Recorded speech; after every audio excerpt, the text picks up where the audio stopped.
Recent టైమ్స్లో ₹1,00,000 లోపు market చాలా హాట్గా తయారైంది. బజాజ్, ఓలా, టీవీఎస్ లాంటి కంపెనీలు ₹1,00,000 లోపు వాళ్ళ ఎలక్ట్రిక్ స్కూటర్స్ని అయితే మార్కెట్లోకి లాంచ్ చేశారు. సో ఇన్ని ఆప్షన్స్ అవైలబుల్గా ఉన్న ఈ రోజుల్లో ఏ ఎలక్ట్రిక్ స్కూటర్ని చూస్ చేసుకోవాలి అని జనాల్లో ఒక కన్ఫ్యూజన్ అయితే ఏర్పడింది. సో ఈ వీడియోలో మనం టాప్ బ్రాండ్స్ నుండి ₹1,00,000 లోపు అవైలబుల్గా ఉన్న 2 ఎలక్ట్రిక్ స్కూటర్స్ గురించి అయితే మాట్లాడుకోబోతున్నాము. ఆ ఎలక్ట్రిక్ స్కూటర్స్ వచ్చేసరికి బజాజ్ చేతక్ 2901 అండ్ ఓలా S1X. ఈ వీడియోలో ఈ 2 ఎలక్ట్రిక్ స్కూటర్స్ మనం కంపేర్ చేద్దాము. ఈచ్ అండ్ ఎవ్రీ స్పెసిఫికేషన్ ని కంపేర్ చేసి ఎండ్లో నా పిక్ ఏంటో నేనైతే మీతో షేర్ చేసుకుంటాను. సో ఎవరైతే ₹1,00,000 లోపు ఒక మంచి ఎలక్ట్రిక్ స్కూటర్ కోసం వెతుకుతున్నారో వాళ్ళు ఈ వీడియోని ఎండ్ వరకు చూడండి.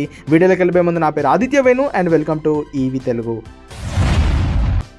ఫ్రెండ్స్, ముందుగా మనం ఈ 2 ఎలక్ట్రిక్ స్కూటర్ల యొక్క డిజైన్ గురించి అయితే మాట్లాడుకుందాము. ముందుగా బజాజ్ చేతక్ 2901 గురించి మాట్లాడుకుంటే ప్రీవియస్గా ఉన్న బజాజ్ చేతక్ స్కూటర్లతో కంపేర్ చేసుకుంటే ఎలక్ట్రిక్ స్కూటర్లలో డిజైన్ పరంగా పెద్దగా చేంజెస్ అయితే ఏమీ లేవు. అదే మెటల్ బిల్డ్ క్వాలిటీ అనేది లభిస్తుంది అండ్ ఇంచుమించు అదే డిజైన్ అనేది మనకైతే చూడడానికి ఉంటుంది. కాకపోతే మనం లెగ్స్ పెట్టుకునే దగ్గర ప్యానల్ ఏదైతే ఉంటుందో అదొక్కటి మనకి బ్లాక్ కలర్లో ప్లాస్టిక్ ప్యానల్ అయితే ఉంటుంది. సో ఇలా కొన్ని చిన్న చిన్న మైనర్ చేంజెస్ మినహాయిస్తే పెద్దగా మనకి చేంజెస్ అనేవి లేవు. ఇక నెక్స్ట్ ఓలా S1X సిరీస్ గురించి మాట్లాడుకుంటే దీంట్లో కూడా డిజైన్ పరంగా మనకి పెద్ద చేంజెస్ ఏమీ లేవు.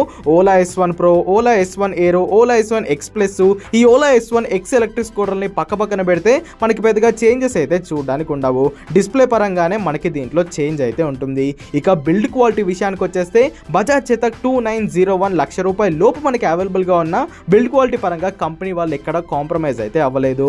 దీంట్లో మనకి మెటల్ బిల్డ్ క్వాలిటీ అనేది లభిస్తుంది. సో బిల్డ్ క్వాలిటీ పరంగా ₹1,00,000 లోపు ఇది one of the best electric scooter అని చెప్పుకోవచ్చు. ఇక ఓలా S1X విషయానికి వచ్చేస్తే మనం సపరేట్గా ఓలా బిల్డ్ క్వాలిటీ గురించి మాట్లాడుకోవాల్సిన అవసరం అయితే లేదు. సో బిల్డ్ క్వాలిటీ అయితే మరీ అంత గ్రేట్గా ఉండదు. ఓకే, మేనేజబుల్, ఓకే పర్లేదు అన్నట్టే ఉంటుంది. అండ్ దీంట్లో ప్యానల్ గ్యాప్స్ అయితే చాలా ఉంటాయి. ఏ ఓలా ఎలక్ట్రిక్ స్కూటర్ అయినా దాన్ని కొనే ముందు ఈ ప్యానల్ గ్యాప్స్ ఖచ్చితంగా ఉంటాయన్న విషయాన్ని మీరు మైండ్లోనైతే పెట్టుకోవాలి. ఇవన్నీ పక్కన పెట్టేస్తే ఒక ఎలక్ట్రిక్ స్కూటర్లో మెయిన్ పార్ట్ అయిన బ్యాటరీ గురించి అయితే మనం మాట్లాడుకుందాము. ముందుగా బజాజ్ చేతక్ 2901లో మనకి 2.9 kWh ఫిక్స్డ్ బ్యాటరీ ప్యాక్ అయితే ఉంటుంది. అండ్ ఈ బ్యాటరీ ప్యాక్తో కంపెనీ వాళ్ళు 123 కిలోమీటర్ల రేంజ్ అయితే క్లెయిమ్ చేస్తున్నారు. ఇది ఐడిసి రేంజ్ మాత్రమే. రియల్ రేంజ్ మనకి ఒక 90 నుండి 95 కిలోమీటర్లు అయితే వస్తుంది. ఇక ఓలా S1X విషయానికి వచ్చేస్తే దీంట్లో మొత్తంగా మనకి 3 వేరియంట్లు అయితే ఉన్నాయి. బేస్ వేరియంట్లో 2 kWh, మిడ్ వేరియంట్లో 3 kWh, టాప్ వేరియంట్లో 4 kWh బ్యాటరీ ప్యాక్ అయితే ఉంటుంది. So 4 kWh battery pack variant లో కంపెనీ వాళ్ళు 193 కిలోమీటర్ల రేంజ్ ని క్లెయిమ్ చేస్తున్నారు. బట్ మనకి రియల్ రేంజ్ ఒక 130 నుండి 140 కిలోమీటర్లు వస్తుంది. 3 kWh వేరియంట్ లో కంపెనీ వాళ్ళు 151 కిలోమీటర్ల రేంజ్ ని క్లెయిమ్ చేస్తున్నారు.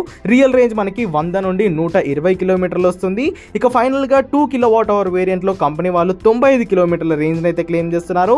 మనకి రియల్ రేంజ్ ఒక 70 నుండి 80 కిలోమీటర్లు అయితే వస్తుంది. ఇక ఛార్జింగ్ టైం విషయానికి వచ్చేస్తే బజాజ్ చేతక్ 2901లో మనకి ఆఫ్ బోర్డ్ ఛార్జర్ అనేది లభిస్తుంది. సో ఈ బ్యాటరీ ప్యాక్ ఫుల్ ఛార్జ్ అవ్వడానికి సుమారుగా 6 గంటల టైం అయితే తీసుకుంటుంది. ఓలా విషయానికి వచ్చేస్తే 5 గంటల నుండి 7.5 గంటల వరకు, అంటే ఆ వేరియంట్ని బట్టి దీంట్లో ఛార్జింగ్ టైం అయితే డిఫర్ అయితే అవుతుంది. బ్యాటరీ అయిపోయింది, మరి బండి నడవడానికి మోటార్ ఉండాలిగా. ఇక మోటార్ విషయానికి వచ్చేస్తే బజాజ్ చేతక్ 2901లో మనకి సైడ్ మౌంటెడ్ మోటార్ అనేది ఉంటుంది. దీని పర్ఫార్మెన్స్ కానీ రైడ్ ఫీల్ కానీ సూపర్గా ఉంటుంది. కాకపోతే దీని కెపాసిటీ ఎంత అనే విషయాన్ని కంపెనీ వాళ్ళు ఇంకా రివీల్ అయితే చేయలేదు. ప్రీవియస్గా ఉన్న బజాజ్ చేతక్ ప్రీమియం అండ్ అర్బెన్లో మనకి 4.2 కిలోవాట్ల మోటార్ అయితే ఉండేది. బట్ ఇది ₹1,00,000 లోపు వస్తుంది కాబట్టి దీంట్లో మోటార్ పవర్ అనేది వాళ్ళు తగ్గించే ఛాన్స్ ఉంది. సో సుమారుగా ఒక 3.5 కిలోవాట్ల పీక్ పవర్తో ఈ మోటార్ అయితే మనకు రావచ్చు. అండ్ కంపెనీ వాళ్ళు 63 కిలోమీటర్ల టాప్ స్పీడ్ అయితే ఈ బండిలో క్లెయిమ్ చేస్తున్నారు. ఓలా విషయానికి వచ్చేస్తే ఓలాలో ఉన్న ఈ 3 వేరియంట్స్ లో 2.7 కిలోవాట్ల nominal and 6 kilowatt peak power గల BLDC హబ్ మోటార్ అనేది లభిస్తుంది. రేంజ్ పరంగా అండ్ పర్ఫార్మెన్స్ పరంగా బజాజ్ చేతక్ తో కంపేర్ చేసుకుంటే ఓలా S1X సిరీస్ లోనే మనకి బెనిఫిట్ అనేది ఉంది. ఇక నెక్స్ట్ బూట్ స్పేస్ విషయానికి వచ్చేస్తే బజాజ్ చేతక్ 2901లో మనకి 18 లీటర్ల బూట్ స్పేస్ అనేది ఉంటుంది. ఓలా S1X సిరీస్లో మనకి 34 లీటర్ల బూట్ స్పేస్ అనేది ఉంటుంది. అండ్ ఇక డిస్ప్లే గురించి మాట్లాడుకుంటే బజాజ్ చేతక్ 2901లో మనకి round colour LCD digital display అనేది ఉంటుంది. సో ఇదే డిస్ప్లేని మనం బజాజ్ చేతక్ అర్బెన్లో కూడా చూసాము. నైట్ టైంలో చూడడానికి బాగానే ఉంటుంది, కానీ డే టైంలో మనకు కొంచెం ఇబ్బంది అయితే ఈ డిస్ప్లే అయితే కలిగిస్తుంది. ఇక ఓలా S1X విషయానికి వచ్చేస్తే దీంట్లో మనకి 4 ఇంచెస్ LCD డిస్ప్లే అనేది లభిస్తుంది. సో నైట్ టైంలో కానీ డే టైంలో కానీ దీన్ని రీడ్ చేయడానికి మనకి పెద్దగా ఇబ్బంది అయితే ఉండదు. ఇక ఈ రెండు ఎలక్ట్రిక్ స్కూటర్స్ లో ఒక సిమిలర్ పాయింట్ అయితే ఉంది, అదేంటంటే కీ అన్నమాట. ప్రీవియస్ గా ఉన్న ఏ బజాజ్ చేతక్ ఎలక్ట్రిక్ స్కూటర్స్ లోను అండ్ ప్రీవియస్ గా ఉన్న ఏ ఓలా ఎలక్ట్రిక్ స్కూటర్స్ లోను మనకి ఫిజికల్ కీ అనేది రాలేదు. ప్రీవియస్ గా బజాజ్ చేతక్ స్కూటర్స్ ని అన్లాక్ చేయాలంటే మనకు ఒక కీ ఫాబ్ అనేది వచ్చేది అండ్ ఓలా స్కూటర్స్ ని అన్లాక్ చేయాలంటే మనం ఆ డిస్ప్లేలో పాస్వర్డ్ అనేది ఎంటర్ చేయాల్సి ఉండేది. కాకపోతే ఇప్పుడు మనం మాట్లాడుకుంటున్న ఈ రెండు ఎలక్ట్రిక్ స్కూటర్ మోడల్స్ లో ఫిజికల్ కీ అనేది లభిస్తుంది. సో ఈ ఫిజికల్ కీని బండికి పెట్టి మనం ఈ స్కూటర్ని అయితే అన్లాక్ చేసుకోవచ్చు. ఇక నెక్స్ట్ సస్పెన్షన్ విషయానికి వచ్చేస్తే బజాజ్ చేతక్ 2901 వేరియంట్ లో ఫ్రంట్ లో సింగిల్ స్ప్రింగ్ లోడెడ్ సస్పెన్షన్ ఉంటుంది, రేర్ లో మోనో షాక్ అబ్జర్వర్ ఉంటుంది. ఓలా S1X లోని అన్ని వేరియంట్స్ లో ఫ్రంట్ లో టెలిస్కోపిక్ సస్పెన్షన్ ఉంటుంది, రేర్ లో డ్యూయల్ షాక్ అబ్జర్వర్స్ అయితే ఉంటాయి. బ్రేక్స్ విషయానికి వచ్చేస్తే రెండు ఎలక్ట్రిక్ స్కూటర్స్ లో మనకి ఫ్రంట్ అండ్ రేర్ లో డ్రమ్ బ్రేక్స్ ఉంటాయి అండ్ కాంబీ బ్రేకింగ్ సిస్టమ్ ని కంపెనీ వాళ్ళైతే ఆఫర్ చేస్తున్నారు.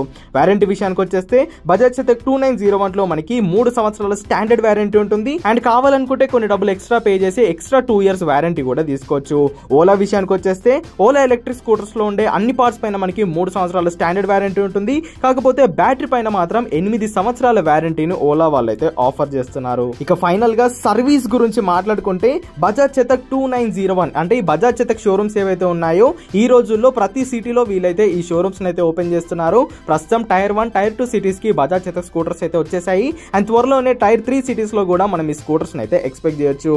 అండ్ బజాజ్ చేతక్ షోరూమ్స్ లోకి వెళ్తే మనకి ఖచ్చితంగా ఒక ప్రీమియం ఎక్స్పీరియన్స్ అనేది లభిస్తుంది అండ్ వీళ్ళ సర్వీస్ కూడా అదే రేంజ్ లో ఉంటుంది. ఇక ఓలా విషయానికి వచ్చేస్తే బజాజ్ కి క్వైట్ ఆపోజిట్ అనమాట. సో ప్రతి సిటీలో వీళ్ళ Ola experience centre, service centre available గా ఉన్నా కానీ అక్కడ క్వాలిఫైడ్ అండ్ నాలెడ్జబుల్ టెక్నీషియన్స్ అయితే ఉండరు. సో మీరు ఏ ఓలా సర్వీస్ సెంటర్కి వెళ్ళినా కానీ మెజారిటీ టైమ్స్ మీకు డిసప్పాయింట్మెంటే ఉంటుంది. సో ఓలా సర్వీస్ అయితే ప్రస్తుతానికి అంతగా బాగాలేదు. ఎవరైతే ఓలా స్కూటర్స్ ని కొందామని ప్లాన్ చేసుకుంటున్నారో 1-2 సార్లు ఆలోచించి మీరైతే డెసిషన్ తీసుకోండి. ఇక ఫైనల్ గా ప్రైజింగ్ విషయానికి వచ్చేస్తే బజాజ్ చేతక్ 2901 యొక్క ఎక్స్ షోరూమ్ కాస్ట్ వచ్చేసరికి 95,998 రూపాయలు. దీనికి మీకు టెక్ ప్యాక్ కావాలనుకుంటే 3,000 రూపాయలు ఎక్స్ట్రా అనేది పే చేయాలి. టెక్ ప్యాక్ లో మీకు కొన్ని ఎక్స్ట్రా ఫీచర్స్ అనేవి ఇంక్లూడ్ అవుతాయి. ఈ రెండు ఎలక్ట్రిక్ స్కూటర్స్ లో మనకి పెద్దగా ఫీచర్స్ అనేవి ఉండవు అండ్ ₹1,00,000 లోపు మనం ఫీచర్స్ ని ఎక్స్పెక్ట్ కూడా చేయకూడదు. సో అందుకే టెక్ ప్యాక్ కావాలనుకుంటే దీని ఎక్స్ షోరూమ్ కాస్ట్ సుమారుగా 99,000 అవుతుంది. ఇది ఎక్స్ షోరూమ్ కాస్ట్ మాత్రమే అండ్ మీ లొకేషన్ ని డిపెండ్ అయ్యి 1,10,000 నుండి 15,000 వరకు దీని ఆన్ రోడ్ కాస్ట్ అనేది వస్తుంది. ఇక ఓలా విషయానికి వచ్చేస్తే ఓలాలో 3 వేరియంట్స్ ఉన్నాయి కదా. బేస్ వేరియంట్ 2 kWh వేరియంట్ యొక్క ఎక్స్ షోరూమ్ కాస్ట్ వచ్చేసరికి 74,999 రూపాయలు. 3 kWh వేరియంట్ యొక్క కాస్ట్ వచ్చేసరికి 84,999 రూపాయలు. 4 kWh బ్యాటరీ ప్యాక్ ఉన్న స్కూటర్ కాస్ట్ వచ్చేసరికి 99,999 రూపాయలు. ఈ 4 kWh వేరియంట్ యొక్క రివ్యూ మన ఛానల్లో రీసెంట్ గా అప్లోడ్ చేశాను, లింక్ డిస్క్రిప్షన్ లో ఉంది, మీకు ఇంట్రెస్ట్ ఉంటే వెళ్ళి చూసుకోవచ్చు. సో ఇదన్నమాట మరి రెండు ఎలక్ట్రిక్ స్కూటర్స్ మధ్య కంపారిజన్ అయితే. ఫైనల్ గా నా వర్డిక్ట్ అడిగితే మాత్రం ఓలా కన్నా సర్వీస్ పరంగా కానీ, బిల్డ్ క్వాలిటీ పరంగా కానీ, రిలయబిలిటీ పరంగా కానీ నాకు బజాజ్ చేతకే కొంచెం బెటర్ అని అనిపించింది. మరి మీ చాయిస్ ఏంటి? నా వర్డిక్ట్ కరెక్టా కాదా అన్న విషయాన్ని కింద కామెంట్ చేసేయండి. వీడియో కనుక ఇన్ఫర్మేటివ్గా అనిపిస్తే ఖచ్చితంగా లైక్ చేయండి. ఈ వీడియో ఛానల్ని సబ్స్క్రైబ్ చేయండి. Go green, go electric.